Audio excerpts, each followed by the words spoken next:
बिस्मिल्लाहिर्रहमानिर्रहीम। हाज़रीन, उम्मीद करता हूँ कि आप सब लोग खैरियत से होंगे और इंशाअल्लाह अल्लाह के फज़ल व करम से जैसा कि रमज़ान का महीना चल रहा है तो आप उम्मीद है कि आप अपनी इबादत में मशगूल भी होंगे। तो इन इबादत में एक और भी जो हुकूमत की तरफ से एक शोर लगाया जा रहा है वो भी आप देख रहे होंगे और आपको पता होगा कि आजकल इलेक्शन की गहमा-गहमी है, हर तरफ शोर शराबा है, लोग कह रहे हैं कि इलेक्शन होगा। गो कि कुछ लोगों का ये भी ख्याल है कि शायद इलेक्शन नहीं होगा।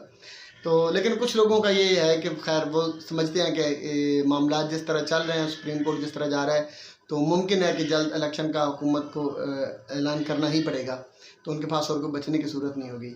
आप इस इलेक्शन में मेरी आप लोगों के लिए एक छोटी सी अर्ज़ है, एक रिक्वेस्ट है आपसे कि जब इलेक्शन का टाइम आने ही लगा है तो आपने थोड़ा सा मुहतात रहना है। मुहतात किस सूरत में रहना है कि मैं आपको एक छोटा सा वाक़या सुनाता हूँ। एक बंदा ना हजाम के पास गया ख़त करवाने के लिए, ये नाई के पास गया। वो गाड़ी से उतरा, उसकी दुकान में दाखिल हुआ, उसने ख़त बनवाया। नाई से पूछा जी कितने पैसे? तो उसने कहा जी 100 रुपया। उसने 500 रुपया निकाल के दिया। जब नाई उसे 400 रुपया बकाया देने लगा, यानी वो हजाम वाला जो था, जब उसे 400 रुपया बकाया देने लगा तो उसने कहा नहीं भाई मैंने बकाया नहीं लेना, आप ये रखें पैसे, ठीक है। खैर एक हफ़्ता गुजर गया, एक हफ़्ते के बाद वो बंदा दोबारा उसके पास आ गया, नाई के पास। उसने उसी तरह ख़त करवाया और वो निकाल के उसने 500 रुपया दिया। वो नाई उसे जब हजाम वाला जो था, जब उसे वो 400 रुपया बकाया देने लगा तो उसने कहा कि यार मैंने आपको पिछली बार भी यही बात समझाई थी कि आप मुझे बकाया ना दिया करें, क्योंकि मुझे ज़रूरत नहीं है, अल्लाह का शुक्र है अल्लाह ने मुझे बहुत दिया है, तो मुझे शर्म आती है बकाया लेते हुए आपसे ना, तो आप मुझे बकाया ना दिया करें। खैर वो बड़ा खुश हुआ, उसने कहा यार बड़ी अच्छी सामी अमीर कबीर बंदा मिला है, तो ये तो मेरा बड़ा अच्छा कस्टमर बन गया, ये हफ्ते बाद 10 दिनों बाद जब भी आएगा तो एक अच्छी दिहाड़ी लगवा के चला जाएगा मेरी। अब वो हजाम वाला जो था वो उस पर ट्रस्ट करने लगा। वो अगले हफ्ते फिर आ गया।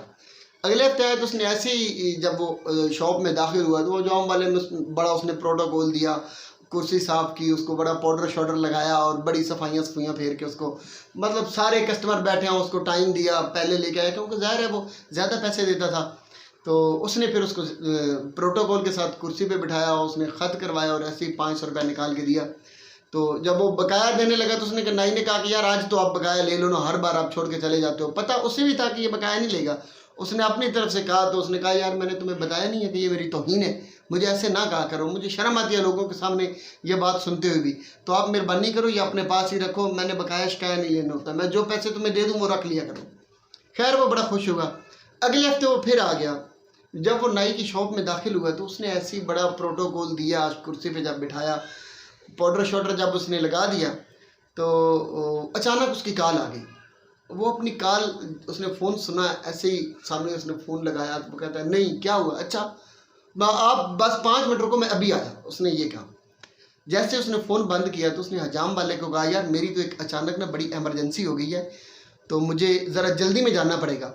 अब उसका तरीका वारदात ये था कि वो गाड़ी में आता था और उसका ड्राइवर गाड़ी लेके चला जाता था।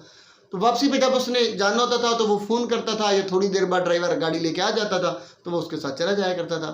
तो उसने कहा यार मेरे तो आज ड्राइवर को भी काम था तो वो तो चला गया, तो अगर हो सके तो मुझे अपने ये बाइक की चाबी दे दो।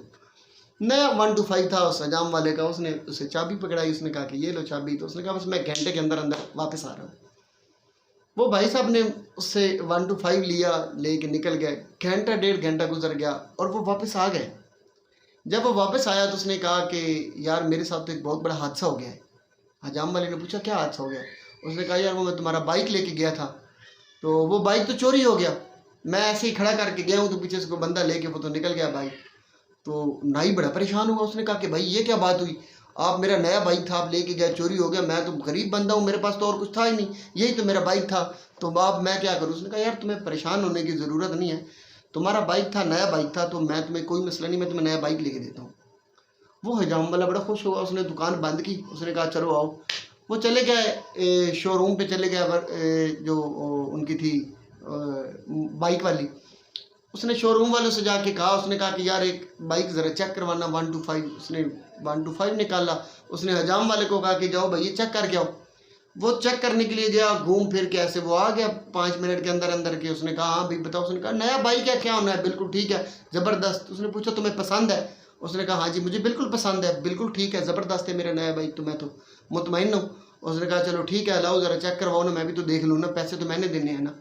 तो जो भी उसकी पेमेंट तय हुई, वो आजकल तो खैर बहुत रेट है, तब जो कहावत जब की बनी है तो वह कहते हैं 70-80 हज़ार 90 हज़ार जो भी था, खैर जितनी भी तय हुई उसने वो पेमेंट, उसने कहा कि चलो ठीक है मैं ज़रा चेक करके आता हूँ। मैंने पेमेंट भी करता हूँ और उसके बाद फिर मामला भी इनके साथ देखते हैं और फिर चलते हैं। उसने कहा जी ठीक है। उसने बाइक ली, चाहे उसने कहा तुम इधर ही बैठो वर्कशॉप पे और शोरूम पे, वो उधर बैठ गया। उसने बाइक लिया, किक लगाई और वो गया। उसके बाद वो बंदा कभी मुड़ के नहीं आया। तो मतलब ये है बात करने का कि अब चूंकि इलेक्शन का दौर है, इलेक्शन की गहमा गहमी है, तो आपके पास बड़े लोग आएंगे। ये सारे जितने भी लोग आएंगे ना, यकीन कर लें इनकी नज़रें आपके 1 to 5 पे होगी।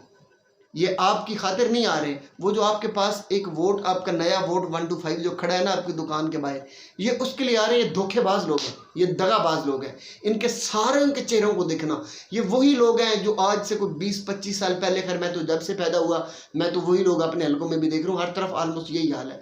ये वही लोग हैं। ये पलट के एक टाइम टेन्योर गुजारते हैं, उसके बाद ये फिर दोबारा आपके 1 to 5 पे इन्होंने नज़र रखी होती है। ये आपके ऊपर आके इन्वेस्टमेंट करते हैं। किस तरह इन्वेस्ट करते हैं? ये आपको बिरयानियाँ खिलाएंगे, आपको चाय पिलाएंगे, आपको उठ के प्रोटोकॉल दिया करेंगे। आप इनको मिलने के लिए जाएंगे, यकीन करेंगे, कहेंगे आप तो मेरे चाचा के बेटे हो, आपके साथ तो मेरा बड़ा पुराना रिलेशन है, आपके साथ तो मेरा रिश्ता अभी ख़त्म ही नहीं हो सकता कभी, इतना पुराना, हमारे तो दादे उनसे बड़े उनसे बड़े उनसे बड़े, इतनी नस्लों से हमारे रिश्ते चले आ रहे थे।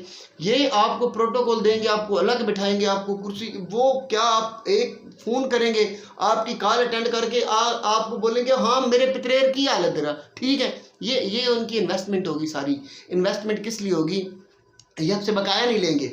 बकाया क्यों? क्योंकि इनको पता है कि भाई हमने इन्हें लूटना है। आगे 10 दिनों बाद, 20 दिनों बाद, महीने बाद, जो भी टाइम आ रहा है, हमने इनको लूटना है। ये सारे चोर हैं, ये सारे दगाबाज हैं, ये लुटेरे हैं, ये डाकू हैं। ये सिर्फ और सिर्फ ये आपको ताक लगा के बैठे होते हैं। इन्होंने आके आपका वोट छीनना है और छीनने के बाद इन्होंने जाके खुद ईवानों में चले जाना है या जहाँ भी जाना है आपने, इन्होंने चले जाना है लूट के आपको, आपका वोट लेके, आपका जो जिसे आप कहते हैं कि हक़ खुद इरादियत, उसे आप कोई भी नाम दें, ये छीन के चले जाएंगे। उसके बाद इन्होंने पलट के आपकी तरफ देखना नहीं है। आपकी तरफ क्या नहीं देखना? आपके हकूक़ की तरफ नहीं देखना, आपकी परेशानियों को नहीं देखना, आप किस मुसीबत में पड़े हैं इन्होंने नहीं देखना आपको। आपका मोहल्ला, आपका घर, आपकी फैमिली, आपका ख़ानदान भाड़ में जाए, जहन्नुम में जाए, इन्हें कोई लेना देना नहीं होगा। और ना आपकी कोई रिश्तेदारी है, ना फिर इनका कोई आपके साथ ताल्लुक़ रहेगा।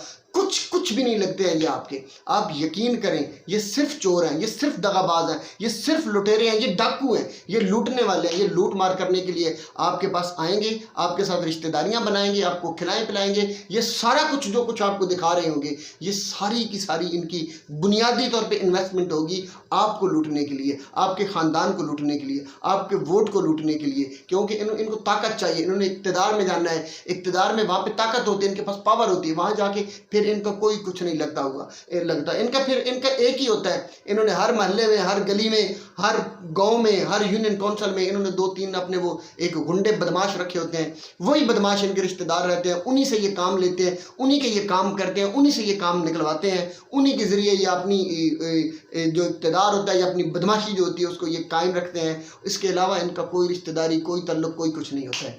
ये मुख्तलिफ इन्होंने नकाब डाले होते हैं अपने चेहरों पर। कभी कोई आप देखेंगे कि कभी कोई नारा लगाएगा, कोई जिस तरह पुराने ज़माने में भुट्टो का एक नारा होता था, रोटी कपड़ा और मकान का, वो आज तक सिंध की गरीब आवाम को इसी नारे पे लूट रहे हैं, धोखा दे रहे हैं, डकैती मार रहे हैं, इसी नारे पे मार रहे हैं। और कोई आपके पास आएगा इस्लाम जिंदाबाद का नारा लेके, आपके जज्बात को मजरू करेगा, आपको मज़हब के नाम पे लूटेगा, मज़हब के नाम पे आपको जज्बाती करेगा, इमोशनल करेगा। आपके वोट, उनको वोट देना, वो कहेंगे ये इबादत है, आपको जन्नत के टिकट का पता नहीं क्या कुछ कहा जाएगा। ये सब धोखा देंगे। कोई आएगा वो कहेगा कि मेरी क़यादत को देखो, मेरा लीडर ये है, मैं वो हूँ, मैं। कोई क़यादत के नाम पे आपको लूटेगा, कोई अदालत के नाम पे आपको लूटेगा, कोई तब्दीली के नाम पे आपको लूटेगा, कोई आपको माओ बहनों का रखवाला और पता नहीं क्या कुछ कह के आपको लूटेगा। ये सारे चोर हैं, सारे डकैत हैं। यकीन करें, मैं आपको बता रहा हूँ कि ये जो इलेक्शन का टाइम आ रहा है, ये सिर्फ और सिर्फ आपके लिए। आज तो ये बड़ा मौज मेला, आप लगे होंगे कि हाय अभी इलेक्शन आएगा, अभी ये होगा, फिर मुल्क बदलेगा। ये वो कुछ भी नहीं बदलेगा मेरे भाई। कोई तब्दीली, कोई जिसे आप कहते हैं कि आपकी ज़िंदगी में कोई किसी किस्म की या आपकी आपके लिए कोई तब्दीली होगी तो आपके लिए कुछ नहीं होगा। आपकी ज़िंदगी जिस अजियत में, जिस कर्ब में और जिस तकलीफ़ में गुजर रही है, ये ऐसे की ऐसी ही रहनी है। मतलब मैं आपको एक पॉइंट ऑफ व्यू दे रहा हूँ कि मैं किसी पार्टी के लिए नहीं ये बोल रहा, या मैं किसी पार्टी के अगेंस्ट भी नहीं बोल रहा। मेरी अपनी एक ओपिनियन है। अगर आप पॉलिटिकली अगर आप देखें 4, 5, 6, 10 पार्टियाँ जो हैं तो उनमें से अगर देखें कि कुछ थोड़ा सा बेहतर कौन है, तो मैं भी ये कहूँगा कि जो पार्टीज इलेक्शन लड़ने में जा रही हैं या जो अब प्रोमिनेंट है या जिनके बारे में लग रहा है कि उनमें से कोई पार्टी ऊपर आएगी और वो इलेक्शन लड़ेगी और ये जीत सकती है या जीत के आगे आएगी, तो मैं ये समझता हूँ कि उनमें से मुझे भी पता है कि इमरान खान कदरे बेहतर है, सबसे बेहतर है बल्कि बाकी जितने जो कर रहे हैं। लेकिन मैं अभी भी एक नज़रिया है जो मैं उस पर कायम हूँ, और जिस तरह वो डॉक्टर ताहिर अल कादरी साहब ने जब 2013-14 में उन्होंने प्रोटेस्ट किए थे, उस वक्त उन्होंने कहा था कि आप ये 100 इलेक्शन भी करवा लेना, तो इस सिस्टम के अंदर रहकर आप किसी किस्म की कोई तब्दीली की उम्मीद ना रखें। मैं आपको यकीन करें, यही बात आज मैं आपको बता रहा हूँ कि आप जो मर्ज़ी कर लें, इमरान खान साहब बिल्कुल दयानतदार होंगे, और कोई भी बाकी भी जो लोग होंगे, मैं किसी के बारे में कोई कमेंट्स नहीं कर रहा, लेकिन मैं आपको बता रहा हूँ कि यकीन करें जिस सिस्टम के अंदर रहकर ये इलेक्शन लड़ने के लिए जा रहे हैं ना, इस सिस्टम में सिर्फ चोर इलेक्शन लड़ सकता है, डकैत इलेक्शन लड़ सकता है, लूटने वाला इलेक्शन लड़ सकता है, सिर्फ और सिर्फ करप्ट बंदा इलेक्शन लड़ सकता है। दयानतदार, पढ़ा लिखा या कोई इस तरह का बंदा जो दर्द दिल रखने वाला हो कौम का, आपका, अवाम का, जो जिसे कुछ इस बात से गर्ज हो कि ये कौम या ये अवाम इनकी ज़िंदगी में कोई बेहतरी आए, ये या इनका कोई मॉरल कोई बुलंद हो, या इंटरनेशनली या हमारा कौम या हमारा मुल्क जो है वो कोई किसी जगह पे जाकर इस्टेब्लिश हो, तो इनमें कोई भी ऐसा बंदा नहीं है, कोई भी नहीं है, सिवाय एक मैं आपको फिर बता रहा हूँ कि इमरान खान वो क्या कहते हैं कि अंधों में काना राजा, वो उसकी सारी क्वालिटीज़ अपनी जगह पे हैं, लेकिन एक ही ख़राबी है, वो ख़राबी है कि जिस सिस्टम के अंदर जाकर खान साहब इलेक्शन लड़ने जा रहे हैं, इसमें अगर वो इलेक्शन लड़ के आ भी जाएं तो फिर भी कुछ नहीं होना। हाँ, एक बात मैं आपसे ज़रूर करूँगा कि अगर आप पहली बात तो ये है कि कोई फ़ायदा नहीं है वोट देने का, मैं किसी को डीमोटिवेट नहीं कर रहा, मैं आपको एक बात बता रहा हूँ कि इस सिस्टम के अंदर रह के आपने वोट देना है तो अपने वक्त ज़ाया करना है, अपना टाइम ज़ाया करना है, और कुछ भी नहीं होना है इसमें। सिर्फ जाएंगे आप दिन पूरे का पूरा ज़ाया करके किसी चोर लुटेरे के हाथों आप अपनी कुटिया को आग लगा के वापस आ जाएंगे, मिलेगा कुछ नहीं आपको। फिर भी अगर आपको ये लगता है कि यार नहीं, चूँकि एक उम्मीद है, एक होप है, हम किसी न किसी तरह कुछ करेंगे और हम कोशिश करेंगे शायद मुल्क में कोई बेहतरी आ जाए, एक मैं आपको इसके चांस बता रहा हूँ कि ये 1 to 2% चांस है इसके कि शायद बेहतरी आ जाए, शायद मैं भी उम्मीद मुझे भी अल्लाह करे, ख्वाहिश मेरी भी है क्या है।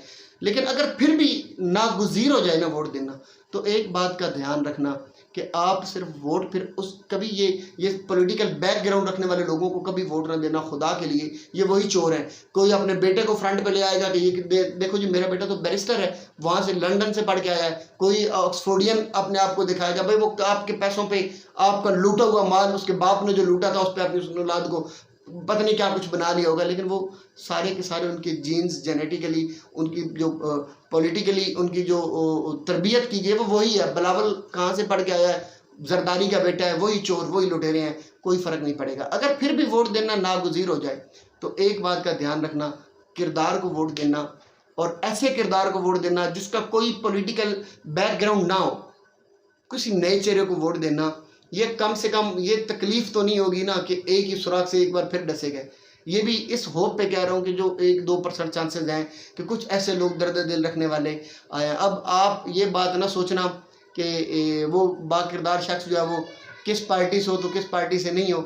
हाँ, एक बात तो बड़ी स्ट्रेट फॉरवर्ड है कि जो पार्टियाँ ऑलरेडी आप आजमा चुके हैं उनका तो बंदा कोई बाकिरदार बंदा तो उनका टिकट नहीं लेगा ना, अल्लाह के शुक्र से जो सूरत हाल उनकी बनी पड़ी है। लेकिन फिर भी अगर आप नागुज़ीर हो जाए, इमरान खान के जो चाहने वाले लोग हैं, स्पेशली मैं उनसे कह रहा हूँ कि अगर नागुज़ीर हो जाए तो ये ना देखना कि यार हमारा लीडर दयानतदार कितना है, हमारे लीडर ने स्ट्रगल कितनी की है, हमारा लीडर कितने बंदों का इंटरव्यू करके फिर एक बंदा लेके आया है, ये इंटरव्यू शू ये सब सारी चीज़ें धरी की धरी रह जानी है। देना पड़ जाए वोट तो फिर भी एक काम करना, किसी बाकिरदार बंदे को वोट देना, और बाकिरदार ऐसा हो जिसका कोई पॉलिटिकल बैकग्राउंड ना हो और उसमें पढ़ा लिखा हो, उसमें शऊर हो। चेक करना, आप खुद इंटरव्यू कर लेना, भाई आप लोग आपके हल्के के हैं ना, आपके हल्के से इलेक्शन लड़ेंगे ना, तो आप खुद उसका जायज़ा ले लेना कि यार इसका पॉलिटिकल अवेयरनेस इसमें कितनी है, ये कितना इसमें करंट कितना है बंदे में, ये काम कितना पब्लिक के लिए कितना काम कर सकता है, हमारी कितना ऐसे आवाम का दर्द दिल रखता है। आपको आइडिया हो ही जाएगा, थोड़ा सा फीडबैक लेंगे आपको पता चल जाएगा।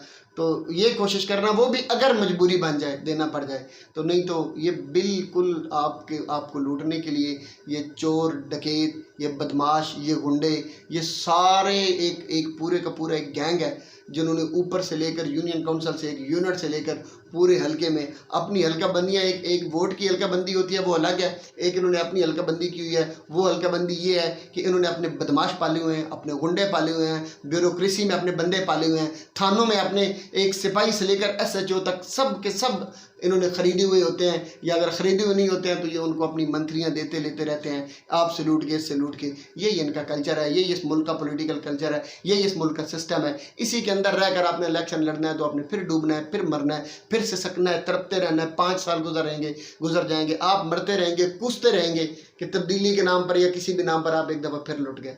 मेरी आखिरी ख्वाहिश यही है कि अल्लाह पाक इस मुल्क को और इस मुल्क की आवाम को हमेशा शाद और आबाद रखे और ये मुल्क तरक्की करे। अल्लाह करे कि हमारी आने वाली नस्लें, हम तो नहीं देख पाए, हमारी आने वाली नस्लें एक ऐसा पाकिस्तान देखें जिसकी हमने और हमारे आबा-ओ-अजदाद ने और कायद-ए-आज़म मोहम्मद अली जिन्ना ने जिसका ख्वाब देखा था। बहुत शुक्रिया। अल्लाह ताला मेरा, आपका और हम सब का हामी और नासिर हो। वस्सलाम।